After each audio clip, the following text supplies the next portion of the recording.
ரெண்டு லட்சுமி இவனு ஒன்றா பேக் வாங்கிட்டுங்கிறானோ. பேக் வாங்கிறதுக்கு சாயந்தரம் கடைக்கு போகலான்னு பார்த்தா ஏதோ ஆன்லைனில் ஆர்டர் போட்டானுலாம், ஒன்று வாங்கினா ஒன்று ஃப்ரீன்னானுலாம். அதில் மாமாவனும் அம்மாவனும் பேக் வாங்கிட்டேங்கிறானோ. அப்படியாடி? ஆமாக்கா, நானும் சாயந்தரம் கடைக்கு போவோம் வாங்கலான்னு கூப்பிட்டேன். என்னன்னு தெரியல, நான் பேக் வாங்கிட்டேன், நாளைக்கு பள்ளிக்கூடம் திறக்கிறாங்க, அதனால் நாங்கள் ஆர்டர் போட்டோம், அன்றைக்கி சாயந்தரம்லாம் வந்துடும் அப்படின்னு சொல்கிறானுவோ. இல்லைன்னா வாங்கினா பணம் ஏறி உனக்கு. அதான்க்கா, வீட்டுக்கு வந்தாலும் கொடுக்குற மாரி ஒரு ஆப்ஷன் இருக்காமே, அதில் தான் கொடுத்து பேக் வாங்கினானுலாம். ஷூவும் அதில் ஏதோ போட்டுட்டோம், ஸ்கூலில் கொடுக்கலன்னா அதுக்கப்புறம் நாங்கள் ஸ்கூலுக்கு ஷூவும் அதிலே போட்டுப்போம் அப்படின்ற மாதிரி சொல்கிறானுவோ. திமிராயிடுச்சுக்கா, 12வது போகிறானுல, அவன் அவன் இஷ்டத்துக்கு நடந்துக்கிறானோ, நம்ம ஒன்றும் சொல்கிறதுக்கு இல்லை. நம்ம பேச்ச கேட்குறான்றானுல. அவங்க அப்பா என்ன திட்டாரு, புள்ள என்ன பண்ணுறான் போகிறான்னு உனக்கு தெரியாமல் இருக்கா? ஆன்லைனில் பேக்லாம் போட்டாங்கிறான், இந்த அளவுக்கு அவனுக்கு தைரியம் யார் கொடுத்தா? இதெல்லாம் ஃபோன் அவன் கையில் இருக்கிறதுனால தானே இந்த மாதிரி பண்ணுறான், நீ ஃபோன் கொடுத்தியா அப்படின்னு கேட்குறாரு. ஐயோ, இவங்க அப்பாவுக்கு தெரிஞ்சாருன்னா சுத்தமாக அந்த பையில வைக்க மாட்டார். ஏற்கனவே காணட்டாம் பாரு அந்த கேள்வி, அதுக்கு மேலே பேசும்.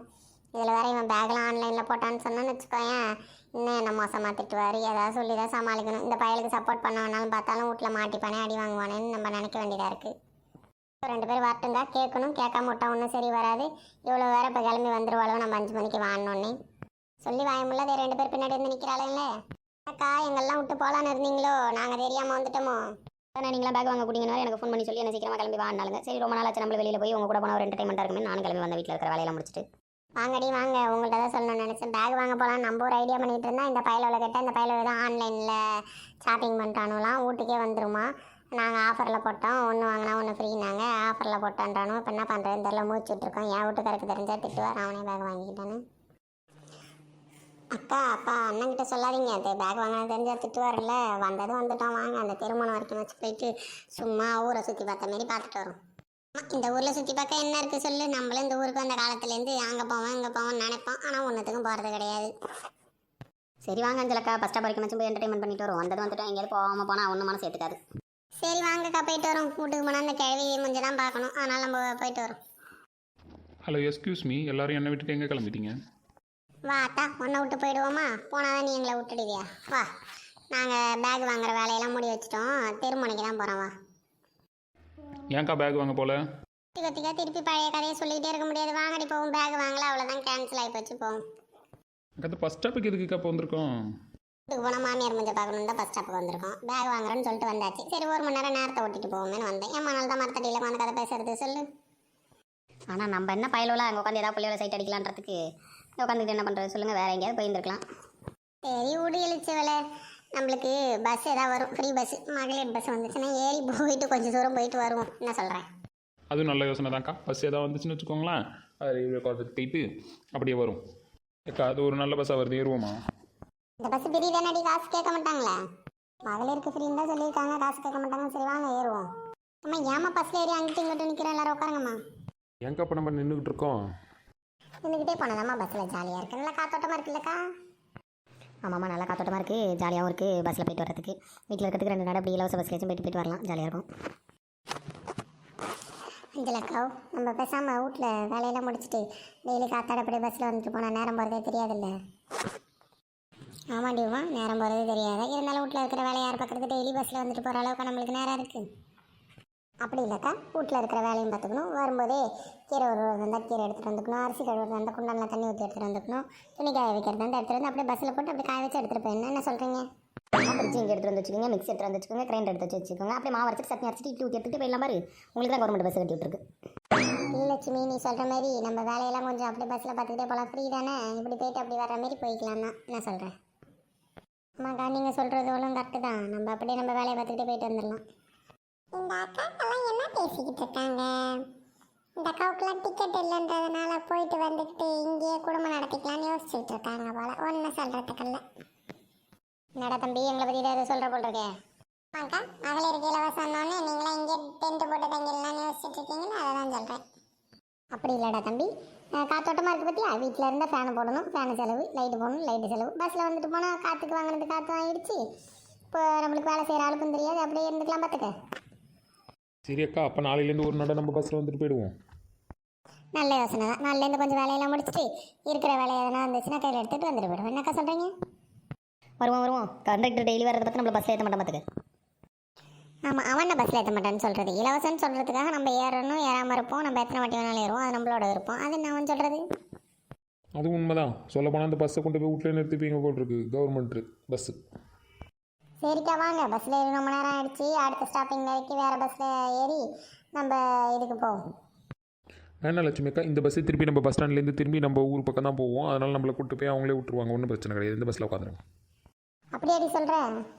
ஆமாங்க, இந்த பஸ் ஸ்டாண்டுக்கு போயிட்டு அப்புறம் திருப்பி நம்ம ஊர் சைடாக தான் போகும். இந்த பஸ் வந்து நம்ம ஊருக்கு பஸ் ஸ்டாண்டுக்கு தான் ட்ரிப் அடிச்சுட்டு இருக்கு. அதனால் ஒன்றும் பிரச்சனை இல்லை, இந்த பஸ்ஸில் ரிட்டர்ன் போயிடலாம். சரி, இந்த பயிலுவ பேக் வாங்குற கதையால் நம்ம மாத்திரம் ஓட்ட வேண்டியதாகிடுச்சு.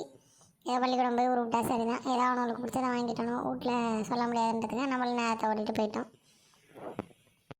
ஆமாக்கா, வேறு என்ன பண்ணுறது? அவன் இஷ்டத்துக்கு எடுத்துக்கிட்டானோ, ஆன்லைனில் ஆர்டர் போட்டான்னு சொல்லாமல் நம்ம தான் கூட்டு போய் வாங்கி கொடுத்தோன்ற மாதிரி தான் சமாளிக்கணும். சரி அக்கா, உங்கள் பொண்ணு கல்யாண விஷயம் என்னாச்சு? மாப்பிள்ளை பார்த்தீங்க, அதுக்கப்புறம் அந்த மாப்பிள்ளை ஓடிவிட்டான், அப்புறம் என்ன தான் கதை? ஆமாண்டி, அந்த பேச்சு அப்படியே தான் இருக்குது. இருந்தாலும் அவளுக்கு காலகாலத்தில் கல்யாணத்தை பண்ணணும் பாரு. அதனால தான் யோசிச்சுட்ருக்கோம், நல்ல மாப்பிள்ளையாக இருந்தால் முடிச்சிடலாம் அப்படின்னு சொல்லிட்டு. எனக்கு தெரிஞ்ச மாப்பிள்ளை எதுவும் சொந்தத்தில் இல்லைக்கா. இருந்தாலும் வேலைக்கு தான் போகிறா பார்த்தீங்களா படிச்சுட்டு. அவள் வந்து எதிர்பார்ப்பு இருக்கும்ல. எதிர்பார்ப்பு இருக்குது தான். இப்போலாம் நல்ல மாப்பிள்ளையாக இருக்கணும். அவள் கல்யாணம் பண்ணிவிட்டு ஒரு வருஷத்துக்கு அப்புறம் தான் அவன் குணமே தெரியுது. என்ன பண்ணுறது? அதுவும் உண்மைதான். இப்போலாம் எந்த மாப்பிள்ளை எப்படி இருக்கானே தெரிய மாட்டுது. பொண்ணுகளும் வர வர எப்படி இருக்குன்னு தெரிய மாட்டுது. ஏதோ நம்பிட்டு பொண்ணுன்றதுனால நம்ம நல்ல பிள்ளையாக இருக்கும், யோசிக்க வேண்டியதாக இருக்குது. மாப்பிள்ளை எப்படி இருப்பானா ஏது இருப்பானா அப்படின்னு சொல்லிட்டு. அதான்க்கா, நம்ம பார்ப்போம், மாப்பிள்ளை ஏதாவது அமைதான்னு பார்ப்போம். அவளை என்ன நினச்சிட்ருக்கான்னு தெரியல. எப்போ கல்யாணம் பேச்சு எடுத்தாலும் எனக்கு தெரிஞ்ச அவள் மூஞ்சி வாட்டமாக தான் இருக்குது.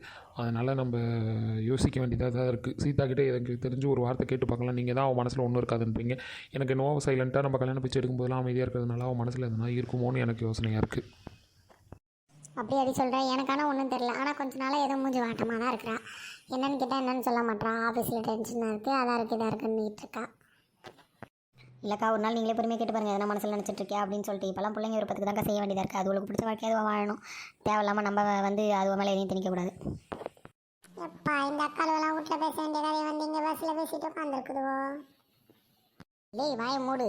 அந்த அக்காலெல்லாம் உன் காதில் வந்ததுன்னு அடிச்சுவிடும். சரிக்கா நான் வாயை திறக்கலக்கா.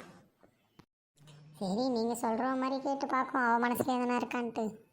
ஆனால் என் புருஷன் ஒத்துக்க மாட்டார். அப்படியே அவன் மனசில் ஏதாவது இருந்தாலும் அதை கேட்டு என்ன பண்ண போகிறான்னு தான் நானும் வற்புறுத்தி அப்பப்போ கேட்கறது கிடையாது. ஏங்க்கா, நீங்கள் விட்டு வரும்போது உங்கள் அண்ணனுக்கு ஒரு சின்ன பையன் இருந்தான்னு சொன்னீங்க. உங்கள் அண்ணன்கிட்ட பேச்சுவார்த்தையில் இருந்தீங்கன்னா எனக்கு தெரிஞ்ச அந்த பையன் இப்போ சீதாவுக்கு கல்யாணம் பண்ணி வைக்கிற வயசில் இருப்பான்.